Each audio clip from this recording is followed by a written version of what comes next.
Bigenda gute umuntu akunzwe kandi yubatse? Bigenda gute? Hano isura abagenzi bisobanura neza. Umusobanuzi nta wundi neza translator. Nahandi muzosanga isura zisobanuye indirimbo zimeze neza atari kuri chaîne ya Independent Translator. Rero Yesaya Translator umusobanuzi mushasha. Hano akunzana bishasha. Umvise bavuga ngo urazi ko ndagukunda kandi nzohora ngukunda. Ndazi ko wubatse ariko n'ubu ndacagukunda. Genzi sirowa iraryoshe cyane. Umunsi nkura nawe umutima wanjye wavuganye nanjye. Wavuze ngo ndagukunda ibihe byose.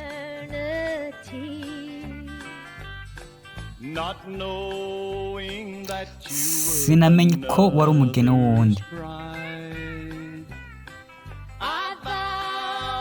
Nagusiranije ko nzohora hafi yawe.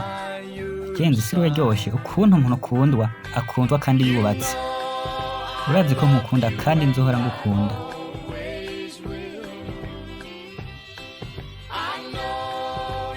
Ndazi ko wubatse ariko n'ubu ndacagukunda.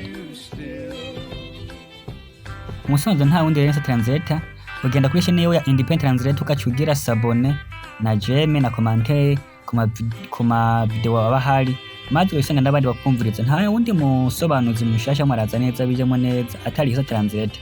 Bagenzi musobanuzi mukurikire neza mumva avuga ngo wamenaguye umutima mukunzi wari witeguye kugupfira.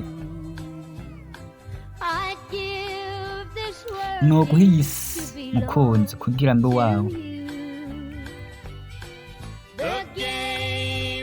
Urukino rurangiye twese dutsinzwe.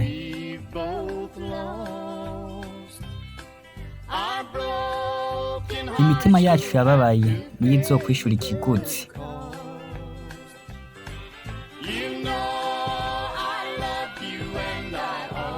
Urazi ko nkukunda kandi nzohora ngukunda. Ndazi ko wubatse ariko ngo ndacagukunda. Ni isi w'abagenzi sirowa nta wundi Yesaya Translator. Murakoze mugende kuri YouTube yiwe.